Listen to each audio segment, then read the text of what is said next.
computer. Okay. So now we're recording, and let's talk about the first part of the Kuzari. Let me share my screen so that we can all talk about this. Okay. I did have like a little idea in my head of like, well, it's written as a dialogue, so we can have people perform it as a play, right? But that seems tedious. How many people did the reading and have things that they want to discuss? It's okay if you didn't, because this isn't a college class. I'm not gonna like, I just want to know like what we're dealing with here. Give me a thumbs up if you have read the stuff and you understand it sufficiently to okay. Yeah. So I put in the email to you guys that the I suspected that the philosopher is meant to sound a little ridiculous. That I has can't not been find the my conclusion. little AirPods Pro when I. Oh, you found them? Okay. So That's that very. That's a. You The found them. philosopher reminded me of like what's his name? The guy from Hamlet starts with a P, 4 syllables, and like he's famous for like he says brevity is the soul of wit, and then goes on for paragraphs upon paragraphs upon paragraphs. Polonius. Polonius, yes. Polonius, yeah, I was that's who the confusing it. philosopher might be. Yeah. Which So makes there's sense if it's meant to be a parody of a philosopher. so none of the secondary literature says this and says that it's actually pretty fair and pretty accurate in describing neo-Aristotelian thought at the time. But like Yehuda Levy's main target for most of the book is actually going to like we'll see. It's up to you guys. Okay. I muted you. So flashbacks to 2020. Anyway, so we are right. So the philosopher is sort of difficult to understand just because it's like such um different frame of reference than we're used to, because it turns out Yehuda Levy was right about all this, and that medieval philosophy is mostly nonsense, but whatever. We'll get to it, right? So let's the first thing over here, right? So the introduction, which tells you about the plight of the Khazar king, right? So what motivates the Khazar king? What is going on with him, and why is he looking for a new religion or whatever? This is not like, this is a question with a right or wrong, but like, I just want to start a discussion here. I mean, the dream, right? He has the Right. dream. Where, like the angel's like, your heart is in the right place, but you're just not. Right. So the way of thinking is indeed pleasing to the Creator, but not thy way of acting. Right. I didn't choose having the archaics in here, but whatever. Right. So what does that tell you about like what Yehuda Halevi thinks the point of his book is going to be? Like there's a problem that this king has that needs solving. What is that problem? And like, how is Yehuda Halevi in his book going to solve it? Right. I mean, I think that, and this might just be because I already read The Philosopher and the King's Problem with the Philosophers. Yeah. So I'm saying this with a little bit of, which hindsight. which was the feel assignment. like Yes. me, the King's problem is that all these people are telling him how to think. And he doesn't, he thinks that he does not have a problem with thinking. He knows how to think. He wants to know what to do. And none of these people who he's talking to are telling him what to do, how to act. Well, we'll see that may be complicated by the Christian and the Muslim, but definitely the philosopher. One of the things that philosopher just talks about intellect and stuff like that. And yeah, like literally, I already know that my way of thinking is fine. Yeah. I'm trying to figure out what I'm doing, which I need to change. Right. So like the theme that Yehuda Levi like establishes pretty early on is that the difference between thought and action, right? The difference between what we'd call philosophy and praxis, perhaps, right? Of, philosophy can only take you so far, which is kind of a motto of the book, but we'll get to it, right? So this king is being told by this angel, right? Your thinking is fine. You're doing the thinking good. You're just acting wrong, right? And this dream appears to him over and over again, right? Also take note of the fact that the starting assumption here is that dreams are significant, right? This is not something that gets dismissed as like, oh wow, I had a crazy dream about an angel telling me, right? The the dream is a message of something, right? Take note of that because that's important for what Yehuda Levi's message is going to be, right? But just yeah, take note of the fact that like a dream is a valid source of information here, right? Yeah, Jacob. The thing, and I'll confess to skimming the philosopher because oh boy. Yeah, But the thing that struck me about the philosopher compared to the scholastic, and I love these titles, the scholastic and the doctor. yeah, Is that the In the philosopher Hebrew, opened it's philosoph and then just chacham twice. I'm gonna check the Arabic right now. interesting. yeah, Thank you. Um, the thing that stuck out to me about the philosopher is that the philosopher opens with like, God has no idea who you are. God doesn't care yes, about you. yes, You don't need to do anything. You just have to be a smart philosopher like me. You have to have a yeah. very like, and it's like that's not what he's looking for though. Yeah, so like let's talk about the philosopher now because once we're already like into this, right? The main thing to note here is like the quest that starts the book is your thinking is good, your actions are not. And he brings in, these representatives of different streams. I didn't know how to like phrase this when I was like coming up with Sorry, the questions here. I just checked the Arabic.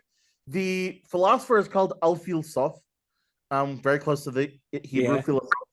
The Christian is called Alam, which is like, sage. And then the Yeah. Muslim is called Alam Waqad, which is a sage and judge. Right. And the rabbi And is called the rabbi is Al-Khazar. Haver. Yeah. Yeah. Which Which translation are you looking at? I mean, which Arabic? I am looking at the Arabic that the that I got from Wikipedia. Akiva sent to me from the Toronto website. I will post it in the chat. Yeah. Okay. So we have somebody checking the Judeo-Arabic, which is the luxury that Isaac affords us. I'm only Anyway, checking it when there's like a specific word which is in question. Yeah. In general, I think it's a decent translation. Yeah. So like, yeah. So again, the English is a translation of the Arabic, and the Hebrew is also a translation of the Arabic, right? So we're still on like, whatever. Enough about translation, right? So let's get to the philosopher, right? So like we've established the beginning of the book, right? That the what's it called? The point of the book is your way of thinking is good, your actions are not. He goes and talks to the philosopher, right?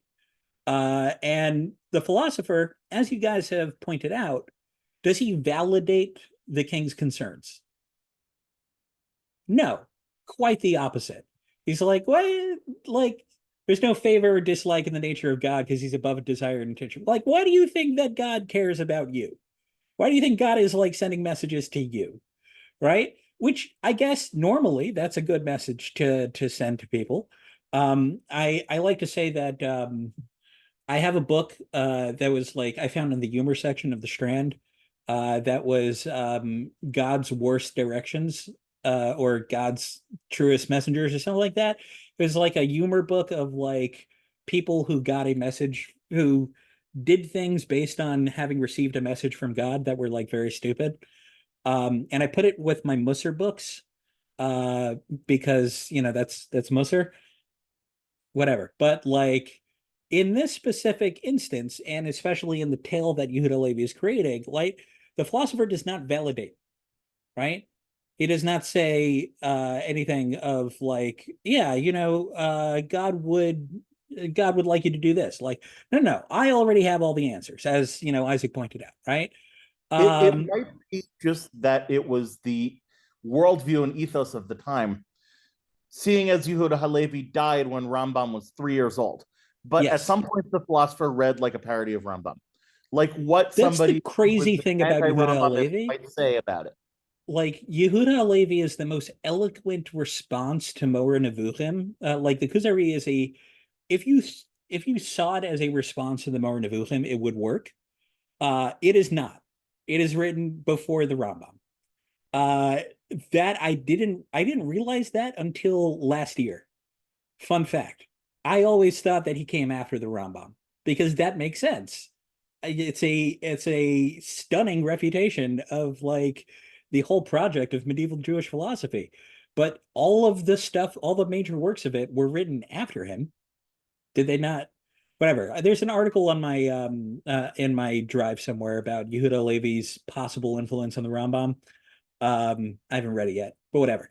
Anyway, so let's also talk about like creation, right? Philosophers say that he created they only use a metaphor because he's the cause of all causes and the creation of all, right? Um, how are people's comfort level with the question of the creation of the world in medieval philosophy and the controversy over that? I mean, it's very interesting from a modern perspective because, you know, nowadays the arguments people have are, was the world created in 6 days or in 15 billion years? Whereas in medieval times, both positions are what modern scientists would say is wrong. Some people say 6 days, and other people say literally has always existed. Right. So the most prominent position in like medieval philosophy was that the world has always existed, and there's no such thing as a beginning, right?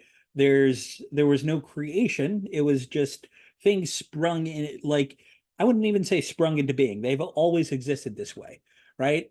And the big like Torah Umada fight of that time is like, how do we reconcile the idea of, I think the Hebrew term is kadmus olam, like the eternity of the world with the idea of creation. And this is one of the things that, like, if you're a conservative coming today, you're just like, yeah, we got it right and the Greek philosophers got it wrong. And it's, which is kind of, Yehuda Levi's whole vibe, right? I'll But also say that I know yeah, that this is not just a medieval thing. This has lasted until quite recently. That the concept of the Big Bang Theory was originally, the term Big Bang was invented by a steady state believer, someone who claimed the universe has always yeah, existed. And it was meant to be a parody. Like up until the 20th century, there were people who denied that the universe had a beginning. until we saw proof, until we literally like saw proof of it, Which was with the like 70s, radio waves, it was like quite which is recent. cool. Yeah. Like, so anyway, going, sorry, I'm still figuring out like what this class will feel like. So give me a second to like, anyway, um, so the creation stuff, right? So this philosopher's like, you weren't created, you were caused by an emanation, which emanated a second and a third and a fourth cause. Emanation is the idea that like thought becoming more solid reality. I'm not sure if I'm getting that right according to medieval philosophy. I do know that what's interesting is that like that shows up in Kabbalah as a result of like Neoplatonism. But Yehuda Levi is going to really have a problem with emanation, right? Okay. Anyway, I'm not sure what take that to science means. Anyway, so the philosopher, right? We're going back to the philosopher here, right? He's equipped with the highest capacity, receives it through, right? So the goal of life, according to the philosopher, is to do what?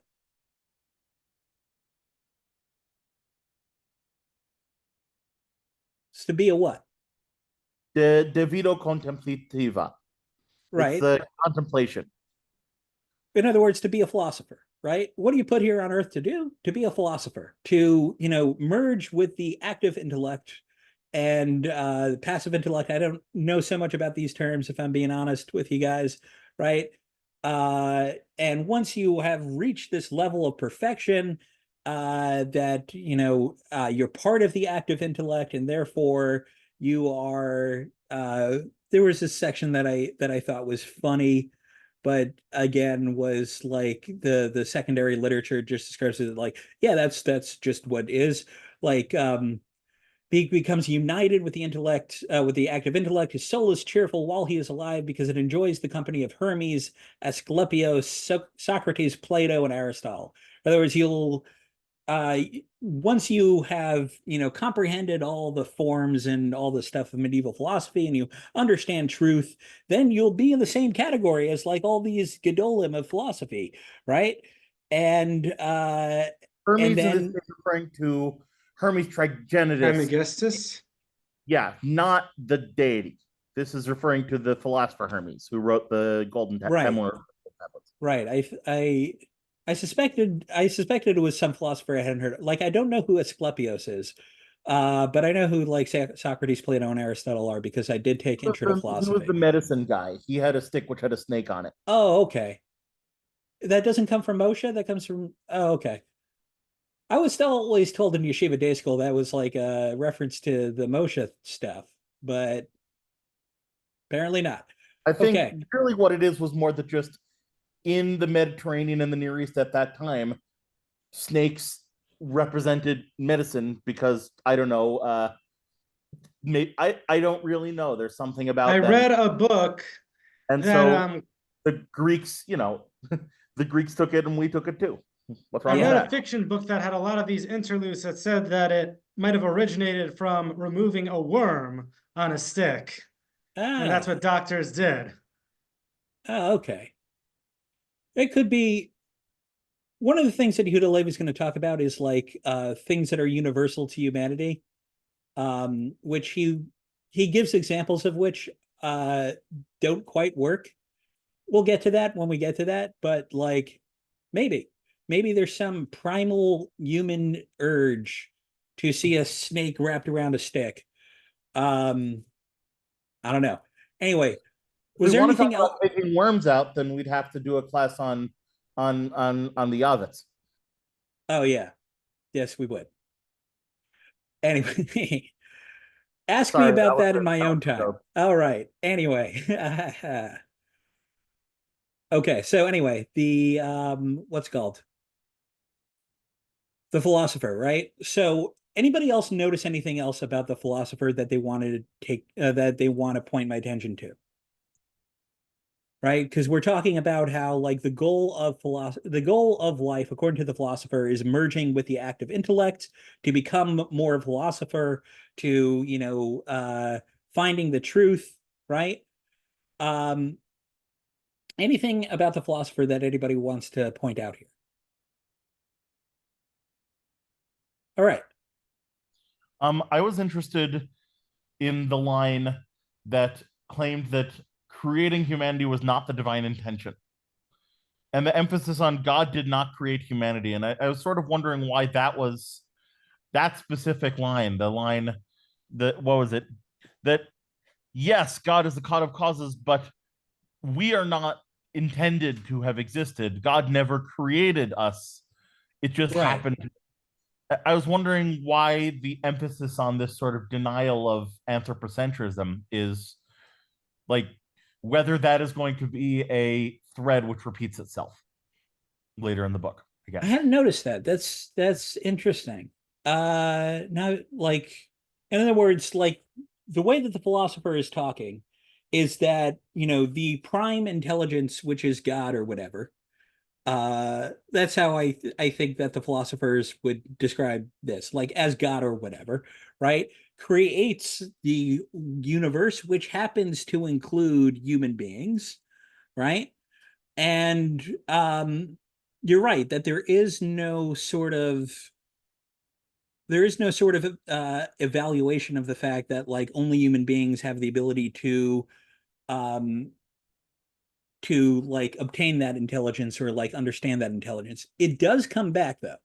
Like you are onto something here because one of the things that Yehuda Levi is going to like build off of is the idea of hierarchies of intelligence, of of accomplishment of some sort. So that is interesting because I wonder to like we'll see that when we get to that.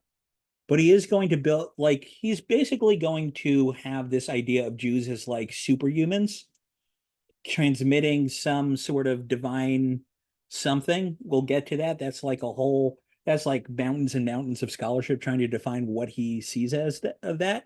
But the way that he sets that up is going to be like, do you agree that humans are smarter than animals and whatever? So yeah, I think unless I see anything to the contrary, I think you are correct in noticing the non-anthropocentrism there, and that part of what Yehuda Halevi is doing is like reasserting anthropocentrism. This is also like something the Rambam says. The Rambam is like kind of shockingly non-anthropocentric.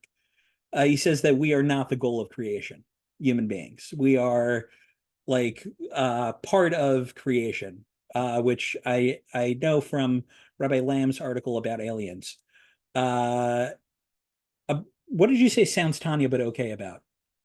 That Jews have a level of soul that is higher than non-Jews, which are Where do you between think he gets it animals. from? I mean, It starts here. from Kabbalah, which gets it from here. It starts here.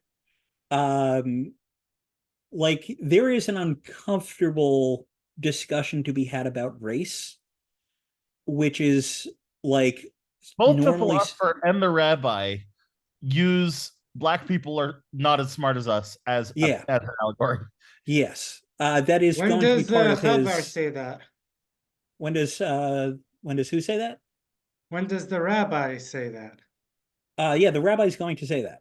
It's very close to the end of the reading. There's like Yeah, he says he's like if the only reason it's like if the only reason that humanity is because God chose us, then black people and white people would be the same. And obviously that's not true because white people are, implied response to that. Julia, you were says- going to say something. Oh, he says if the law were binding on us only because God created us all, the white and the black man would be equal since he created them all. Right. Um, So like there's a I part missed of that me looking that's at the like Word doc as opposed to the PDF.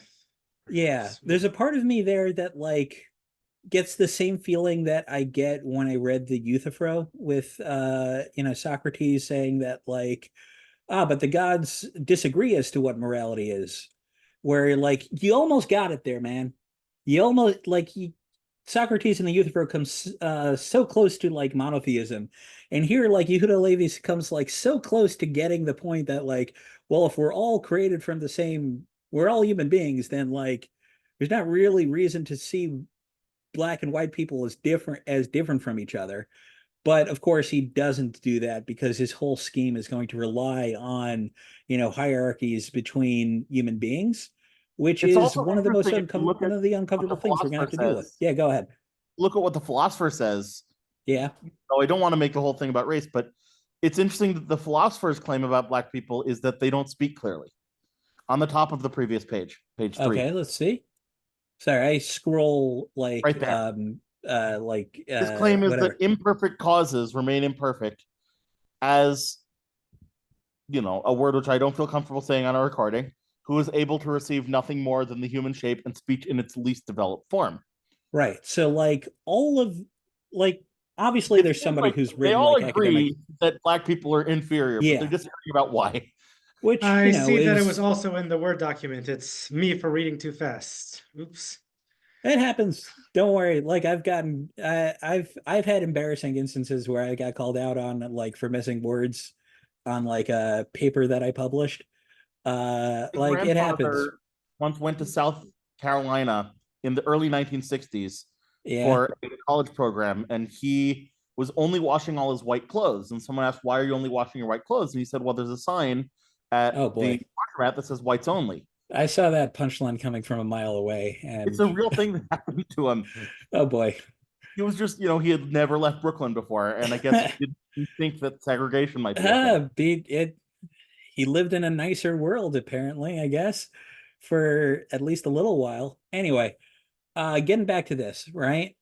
I'm worried that I'm not doing the philosopher justice because one thing that like's been pointed out in the secondary literature that I've been reading, the philosopher is going to be the guy who the king takes the most from in his arguments with the rabbi, and he's the one who agrees with him, who the king agrees with the most. But like the thing is, what does the Kuzari say back to him? Right?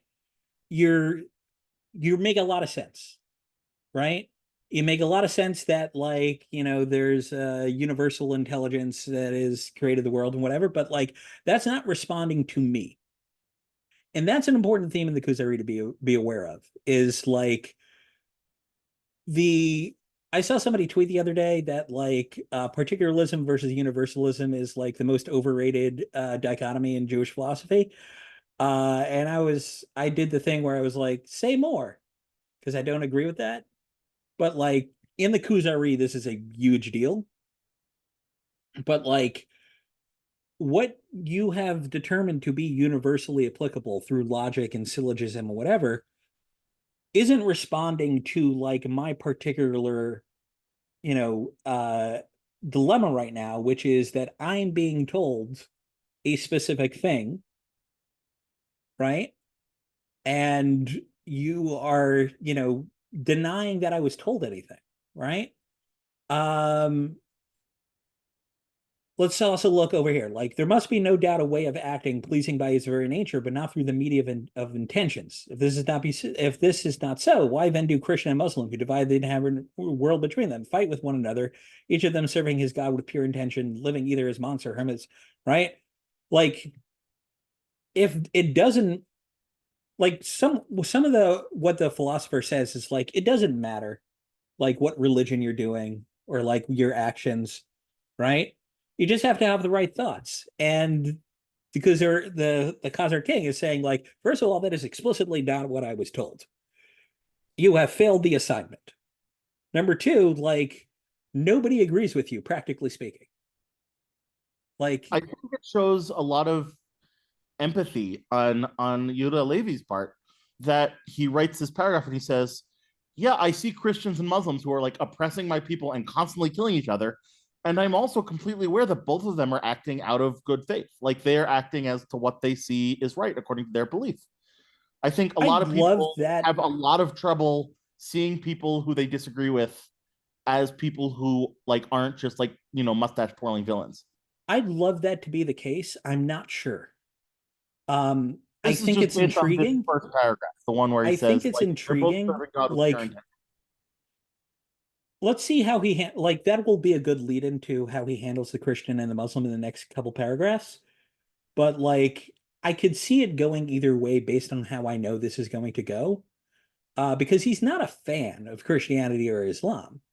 But does he think that they are acting out of let's see how he responds, because I think it's actually more complicated than that. Okay. All right. So do we more or less, right? Right. Then the philosopher responds like, you know, what could be more erroneous in the opinion that the philosopher that believed the world was created in 6 days at the prime, right? Like all these things violate philosophical doctrine, right? I'm not sure what he's getting at here, but I do know that like in the secondary literature that I've been seeing, this is seen as like the most important point, which is that like philosophers don't have prophets. I mean, I know that one of the things Rambam says, and Yeah. again, it's like you were discussing how it almost reads like a response to Moreh Nevuchim. One of Rambam's claims is that a prophet is somebody who has perfected his intellect. Yeah. And can sort of like gist out what God So wants. Yehuda Levi doesn't think that. So the Kuzari is saying, I mean, in that case, wouldn't there be more philosophers who are prophets? Yeah. So it seems like when Rambam says that, he did not make that up. That is something which he got from someone else. It's also, I think it's also a matter of their different personalities. And I think this is what makes the Kuzari so interesting. Yehuda Levi, the Rambam wants to make prophecy a science. He wants very badly for it to be scientific.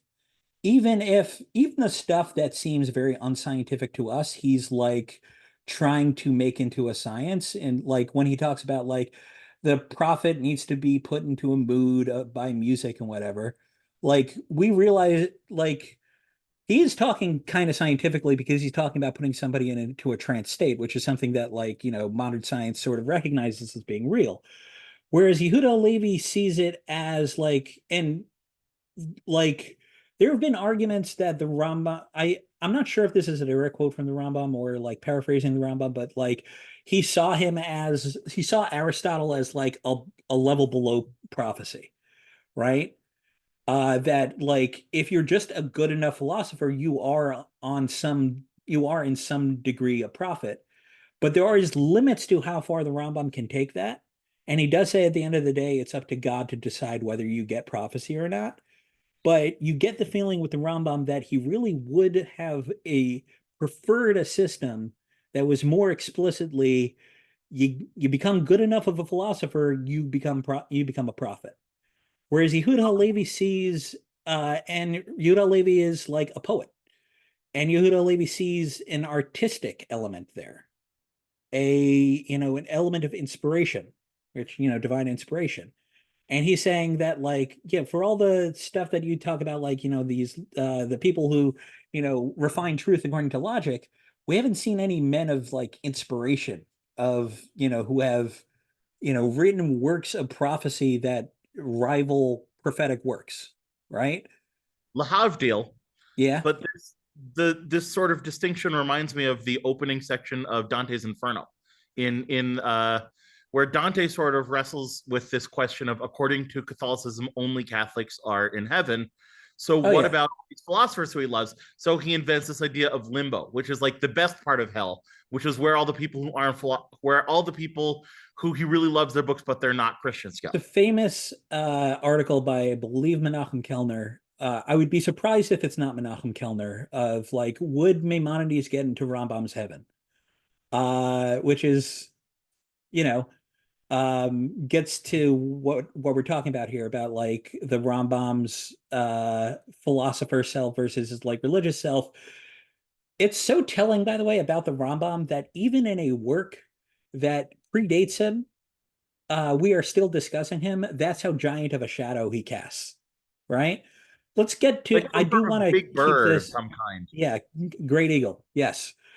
Let's get to the Christian and the Muslim here, because there was something, basically the way that I prepare for this is that I read the thing, and then I read a bunch of secondary literature, and then I send a message to Levi Morrow and go, am I right about this? And he goes, and then he sends me long voice notes that I listen to most of them. And this is something that I asked him about, that he did say that he had heard from Yehuda Brandes. But did anybody notice anything about the way that the Christian guy? I immediately noticed how much it sounded like the Credo from the Mass. That he was a cultured dude, Yehuda Levi. May have, like, he was aware. It's he starts with Credo in unum Deum omnipotem, and then it goes on. He gave us the prophets. He gave us Jesus, who fulfilled the things of the prophets. This is the stuff that happened to Jesus, and then he died. But in the end, we're going to have everlasting life because of it. Yeah. It doesn't have the everlasting life, but almost all of it really read like Christians sort of invented the idea of having an encoding, like a creed, which lists all the specific things we believe. Yeah. And I thought it was interesting. It even starts with the same, I believe in thing. Yes, Yigdal. Rambam was trying to respond to the Christians who had Yigdal, for instance. Yeah. So I do think, like, he did his research probably. I remember, like, do you guys think he's fair to Christianity here? I think largely, but not entirely. Okay, so what does the Khazar say back to him again? Right? Oh, I think the Khazar's, I was not talking about the Khazari's response. Okay. I think the Christian statement is a relatively accurate description from somebody who has not particularly read a bunch of books about Trinitarian doctrine of what Christians believe. Yeah. That's what I was saying I think that it is also fair that the Khazari's response makes it very clear that he thinks it's all silly. Okay, so what does the Khazar, what the Christian himself says is a pretty accurate description of what Christians believe. Okay, so yeah, go ahead. I did think it kind of cracked me up, because he just goes, yeah, that doesn't really make any sense. Okay. And he seems to think that a lot of it, because he's like, this doesn't make any sense because it's not a conclusion you can come to logically. And like, so I can't, like, it's something I can't convert to. Like, it doesn't make sense to switch to. It only makes sense if you're raised with it. Yes. And I thought that was really interesting, considering how proselytizing Christianity is. Right. So this is, I think, the key here. And this is what I was talking with Levi about. The philosopher, like, he agrees with, for the most part. He just doesn't think that the philosopher is responding to his problems, right? The philosopher is saying that, logic it out, syllogism it out, get to the truth, right? And then you will arrive at universal truth so that you can share in the active intellect along with the great philosophers, right? So he's like, that doesn't apply to me. I need something more specific, right? The universal here, right? I agree with the Kuzari, the Khazar is saying, I agree with you on the need for something that is universally applicable. Logic and syllogism and, A plus A doesn't equal B, can't equal, right? That whole thing, that works on a universal level, right? But it doesn't apply to my situation. I need something that applies to my situation. Then he goes to the Christian, and the Christian gives him his whole speech. Now, does that apply to his situation? I mean, it's things to believe. So it's things to believe. So the Khazar's criticism, this is what I think is going on here. The Khazar's criticism is, you want to convert me by claiming this is a universal narrative, by claiming this is like why the world is created, so that like Jesus comes and saves everybody, right? But you are fooling yourself. This is not something that I can believe as a convert. This is not something I could adapt through. I can adapt as my own through logic. This is something that you believe because that's how you were raised. You're fooling yourself into believing that this is universal doctrine when it is particularist, right? When it only applies to a particular people, which is going to lead, in the end, to the Khazar king saying, well, if this only applies to a particular people, which particular people are we talking about? Aha, the Jews. That's where we're going, right? So when he says, like, logic rejects what you're saying, he's saying that, like, you think that this is something that should apply to me, right? But this doesn't apply to me, right? Let's see the text here. I think I could prove it with the text here, right? If both appearance and experience are so palpable that they take hold of the whole heart, compelling belief in a thing of which one is not convinced, they render the matter more feasible by a semblance of logic, right? You think that this is logical, but this is just belief, right?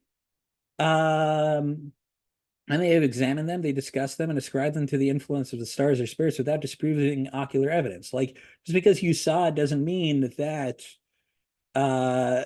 like, here's the key bit here, right? As for me, I cannot accept these things because they come upon me suddenly, not having grown up in them. My duty is to investigate further, right? Maybe it is true that, like, there was a virgin birth that led to, like, this man coming back in 3 days, but, like, I wasn't there. I didn't see it. It's not my narrative. So don't put it on me, right? Does that make sense? And then also when he says I need to investigate it further, then I think it's very relevant that the Christian uses the Torah as a proof text. Yes, this is a key bit. All of our stuff comes from what the Israelites believed. We sort of expanded on it. We added our own stuff, but, like, right, and that's going to lead the Khazar king to going, like, well, why not just go back to the thing that, right? I just want, like, I'll show you something which will kind of set this up, is that the original letter from the Khazars, the original letter of doubtful provenance, which was in Sephardi culture at the time, right? The process went like this, right? So he searched, he inquired, he brought all the sages together, right? So they began to dispute with one another without arriving at any results until the king said to the Christian priest, what do you think of the religions of the Jews and the Muslims? Which is to be preferred? Priest answered, the religion of the Israelites is better than that of the Muslims. The king asked the Muslim, what do you say? Is the religion of the Israelites or the Christians preferable? The Muslim answered, the religion of the Israelites is preferable. Upon this, the king said, if this is so, you have both admitted with your own mouths the religion of the Israelites is better. So, like, in the original letter, in which the Kuzari is like expanding on and, like, building a whole philosophical edifice upon, right? It's a very simple, like, hey, which get the Christian and the Muslims and a Jew together. Like, would you prefer I go with that guy or that guy? That guy. No, that guy. Oh, okay. So you both agree that the Jew is better. Okay. Well, actually, in this letter, it looks like there isn't a Jew there at all. Right. There's a Christian and a Muslim, and they're both there for political reasons. The Christian is trying to get them to join the Byzantines. Right. Muslims trying to get them to join the Arabs. Which 'cause is the Khazars also the were- case in our story. Yeah. Okay. The Khazars were in between, and then there's not even a Jew there to ask. Right, so let me get back They to don't the mention a Muslim rabbi guy. at all. Let me go back to the Muslim guy because I got 15 minutes and I want to use it. Okay. So he invites the Muslim guy. Anybody notice anything here? Because there's one argument which seems very weird that I think is actually the key to this. The language argument. Yes. That's Yes, I exactly. thought, first Right? of all, it's bizarre. It almost seems silly. And I just poked around. The Quran had already been translated into Persian and Greek at this point. So Yeah. Well, part of the Islamic belief system is that you can't translate the Quran, you can only interpret it. So officially, these are not called translations, they're tafsirs, they're interpretations. So They say the Quran is written in Arabic, any other take is not a real Quran. I thought it was interesting he brings up language out of almost, which, I guess makes sense when you consider that is also a very major part of Islam, which is something Yehuda Halevi would have been familiar with, that they do really care about the Quran and about the Arabic language. This is like a big part of Islam that seem like when you first hear it, it doesn't sound like this. Part of what Yehuda Halevi is doing here is kind of poking holes in an argument that like everybody in the Muslim world sort of accepted, which is that the Quran is so beautiful it could not have been written by human beings. I've heard that said by Muslims today. Yes, that is it is a foundation of Muslim belief. And like, us Jews are sort of like, what does that mean? I honestly feel like it's not giving Muhammad enough credit. I think he was a very good author who was very good at putting like together a lot of the things which people spoke about into. Sorry. Whatever. Like if you look at the context, it's part of it is that like, an uneducated shepherd is like spouting such beautiful poetry, but like still it is a foundation of belief. And like one of the things that Yehuda Halevi is doing here is like poking a hole in this cultural hegemony, going like, yeah, is it though? So like the first thing that the Khazar saying that like, but I can't read Arabic, so I don't know, is the first thing that he's doing is being like facetious and poking holes in this argument that like this is not something that applies. Okay, I'm actually starting to make a serious argument now that I'm starting to explain that it's silly. But like you are claiming that this is something that can be universally acknowledged. No, it's not. I don't even read the language, right? You are claiming once again, right? Building off of that thing that we noticed with the Christian thing, you were once again claiming that something that is only acknowledged by people within a specific culture, within a like who have grown up with specific assumptions, right? And speaking and to use what he says here, a specific language, you're assuming that those assumptions are universal. They are not, right? I can't read Arabic. So it doesn't, this whole proof of Islamic supremacy doesn't work for me, right? But you could like teach me Arabic, but still, right? And this gets to the heart of what the Kuzari is. It's a it's a attack against universal religions, right? It is an attempt to falsify the idea of a religion that applies universally by saying that like all these things that like Islam and Christianity claim are proofs that ought to apply to all people at all times are contingent upon a specific culture, or contingent upon, speaking a specific language, being accustomed to certain ideas, growing up with the idea of a Virgin Mary, right? And Yehuda Halevi is saying that, like, I don't buy it. And the fact that I don't buy it proves that this is something that is deniable, right? What Yehuda Halevi is aiming for is something that goes beyond deniability, that goes beyond something that can be disproven, right? He doesn't care about logic if you can just logic your way out of it, right? Which is why he's going to reach for something that is more compelling than just logic and philosophy, which is what we're going to get to, right? So, right, what is the foundation of Muslim faith according to the doctor's argument is like the beauty of the Quran, right? And the mirror, but like at the bottom of it though, right, is the stories of Moshe and the children of Israel. And the Khazar are starting to get the sense of like, maybe I should look into what's going on with Moshe and the children of Israel, because that's the thing that they all agree on, that they claim that is the basis of their religion, right? So we get to the thing over here. Indeed, I see myself compelled to ask the Jews, right? Because though they are the culture that, started this, right? How much? We got 10 minutes. Let's do this.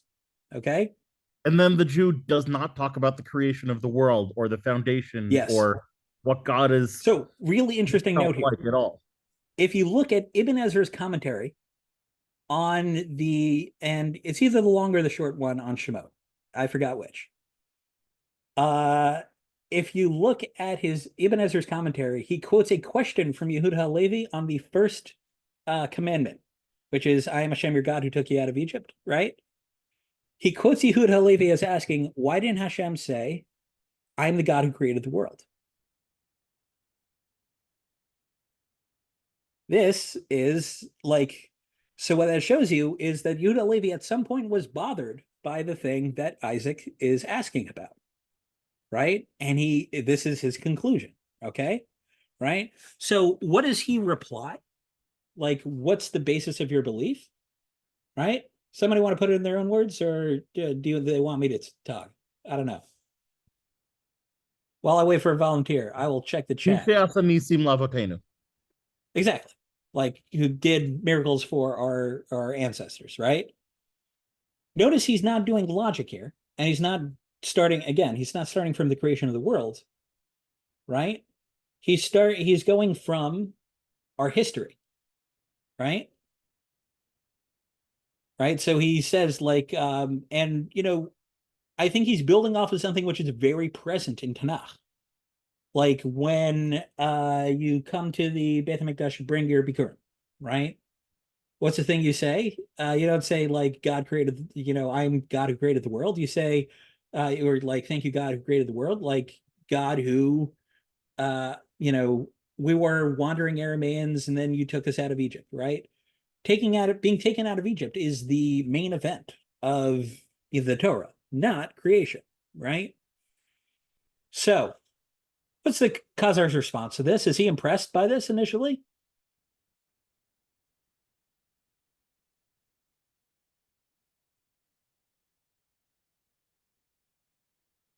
So let me see the response here, which is so particularless and from a text, true nature can only be divined from its original language, right?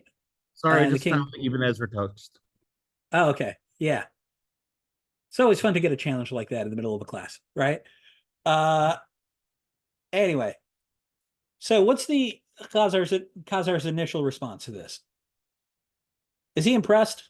He's like, why are you bringing this up? Like, you haven't answered any of my questions. And he says it's narrow-minded and like, why are you talking about these? Yeah, he's not impressed.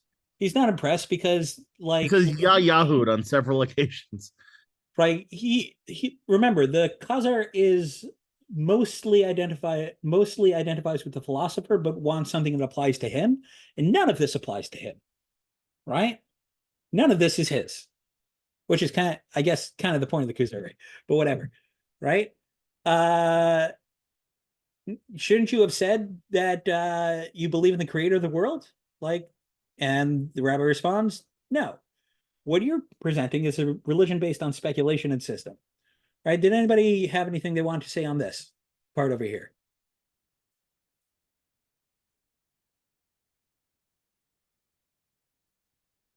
Okay. The King of India parable. Did anybody have any thoughts on that?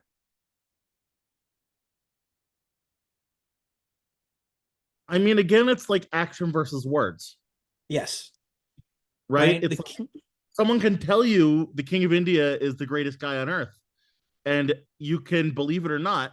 But like, if someone shows you evidence that the king is the greatest guy on earth by showing you all the cool stuff he has and all the cool stuff he's giving you, then that is a very different thing. Right. So he's basically making, as far as I understand him, he's making an argument of like empiricism, of like it doesn't matter like whether you're what you speculate about if you have proof, if you have evidence that this thing happened, right? I could speculate all I want about India. By the way, what this shows you is how cosmopolitan Spanish society was at the time, that India was a place that they did commerce with. I did some research into this because later on he's going to talk about India a little bit, but like some of the patrons of Yehuda Levi did trading in India. Ezra Like has very interesting statements about Hindus that he makes. like interesting in Not what all of way? which are wrong. He says Hindus consider cows to be sacred and will not kill or eat them. Yeah, dude traveled. By the way, Ibn Ezra and Yehuda Levi may have been in-laws. Did I mention that? I hope I mentioned that. Okay. By the way, I've added a link between that line from Ibn Ezra's commentary and the Kuzari onto Safaria. Oh, cool. That makes sense. Anyway, right? So, right? Go ahead. Oh, well, speaking of the evidence, I thought it was interesting where he goes, he answered like when the rabbi is talking about how he answered the first question kind of in the towards the end, he says, is fitting for the whole of Israel who knew these things first from personal experience and afterwards through uninterrupted tradition, which is equal to the former. I thought like that's a pretty serious assertion. Yes, but that is the basis of a lot of the stuff that Yehuda Levi is going to say. You are correct, right? He is saying that like the number one, the primary foundation of Yehuda Levi's thought is that it doesn't matter if you don't understand it. If it happened, it happened, right? Which is like his understand, which we'll see, his understanding of revelation, right? Is like you philosophers get so bogged down trying to figure out like, how is it possible that, God infinite and, beyond all human comprehension talk to humanity? And this is what I love about him. We're just like, well, it happened. I don't know. You could come up with all the theories you want, but it happened, right? So in order to, so the way that so that's the first thing. But to make Judaism valid, right, he's going to have to take that experience of revelation and make it so that it applies to us today, right? So the link between like the immediate, sensation, the immediate like a lot of what he's going to end up doing is talking about how like immediate sensory data is a stronger proof than words, right?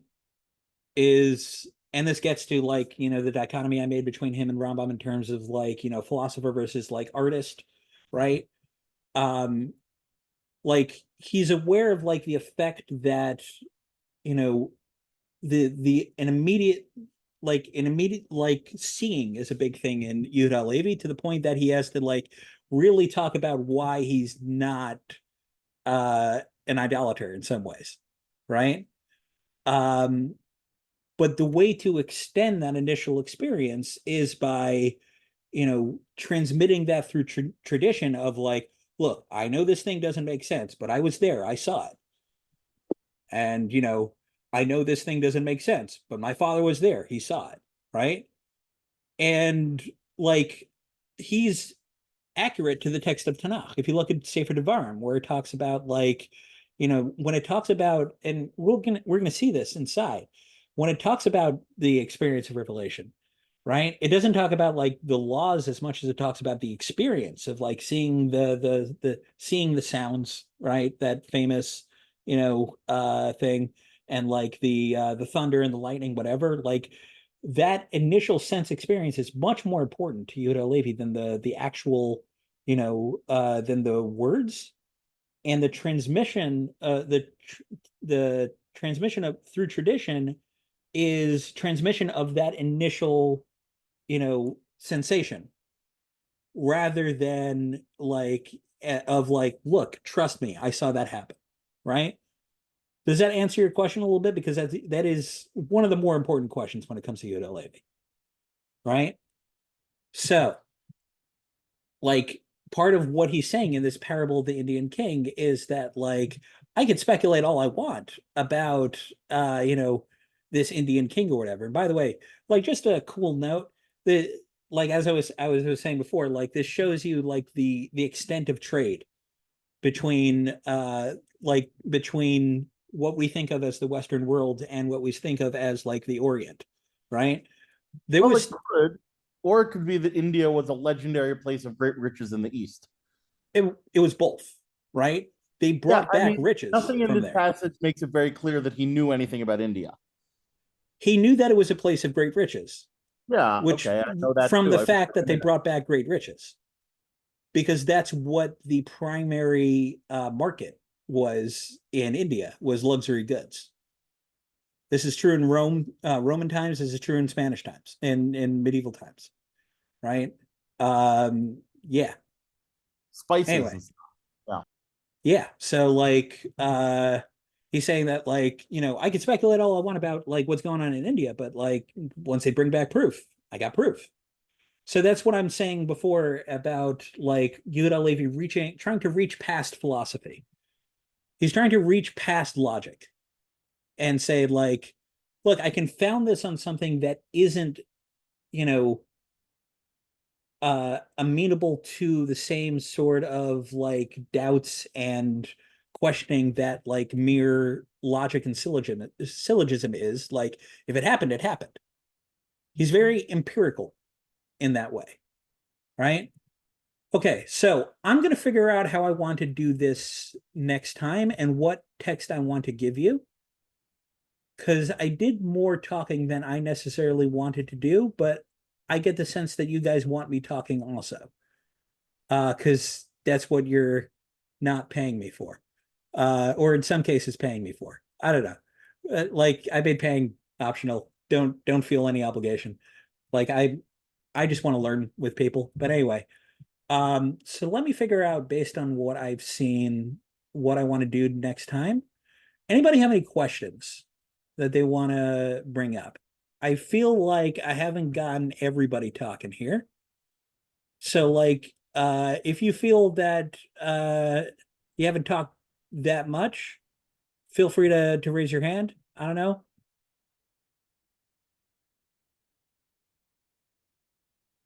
Or if you've done a lot of talking, you would still want to ask a question. Still like to ask a question. Okay, go ahead. Thank you. I understand that, as you say, Halevi's not trying to logic, he's not trying to facts and logic his way into proving Judaism true. But the thing that I keep coming back to is, and it's not 100% a 1-to-1, but I feel like he's having the Khazar king accept statements from the rabbi that he explicitly disparages from the Christian and the Muslim figures. Give me an example. The bit about the king of India, I come back to, he makes a comment to the Muslim, I want to say cleric, about maybe I was sort of applying my own lens to it, but he kind of says why would God just talk to your one dude alone? Why wouldn't he make it a whole big thing? But at the same time, the rabbi will be like, oh, and then God did such and such for the Israelites. I have no evidence other than the fact that I say so. And because our king's like, cool, great. He just seems to kind of take it on faith. I don't intend the pun. Yeah, I mean, yeah. Levi is not a neutral actor. Obviously he has an agenda. There are some times that the Khazar king pushes back on the rabbi, and the rabbi grants him points. I want to keep track of when he does that, because there's two famous ones and there are apparently others. But I mean, I think that one difference here is that at least in the way it's framed, the Christian and Muslim both agree that the stuff the rabbi talks about happens. Yeah. It's not just the rabbi saying this stuff. That's sort of like he talks to the rabbi after the Christians and Muslim both say, oh yeah, all that stuff in the Torah is true. Yeah. And like the next thing that we're going to do is talking about like how he knows that is true, which is going to get into Julia's question about like received tradition, which has some of the weaker stuff in here, if I'm being honest, including stuff about the, age of the world. But yeah, like I think obviously we know where we know he's biased. We know Yehuda Levi is not, granting everybody equal stuff here. And I think that's a fair criticism. Like, look, I'll tell you ahead of time that one of the things that I saw Yehuda Levi use as a proof is that like there's clearly some ideas that are universal to humankind because everybody uses a decimal system for numbers, and where would they have gotten that idea from? And like, I don't know, where would they have gotten that idea from, Yehuda Also, Levi? there are people who don't use a decimal system for numbers. The Inuits use a vidgesimal symbol. Yeah, like part of what's going on in the Kuzari is that the Yehuda Levi is dealing with a much smaller world than we have. And we'll see that next time a lot more. But yeah, let's keep an eye out for the times. And maybe I should, if I had more time, I would look more in depth, but I do want to respect your time. But we should keep an eye out for the times where we feel that Yehuda Levi is letting the rabbi off easy, for sure. So I have a bit of a question. Go ahead. Which, maybe I think it'll be more clear as we read on, but I really don't know for now, which is like, how are we supposed to be reading the characters in the Kuzari? That's a big question. Are they characters? Are they meant to be like characters? Are they meant to be? I'm assuming the rabbi is sort of a self-insert in the sense that the rabbi is reflecting That largely. is a big assumption and a big argument. Maybe not entirely, but I think largely what Yehuda Halevi believes, except for maybe he isn't.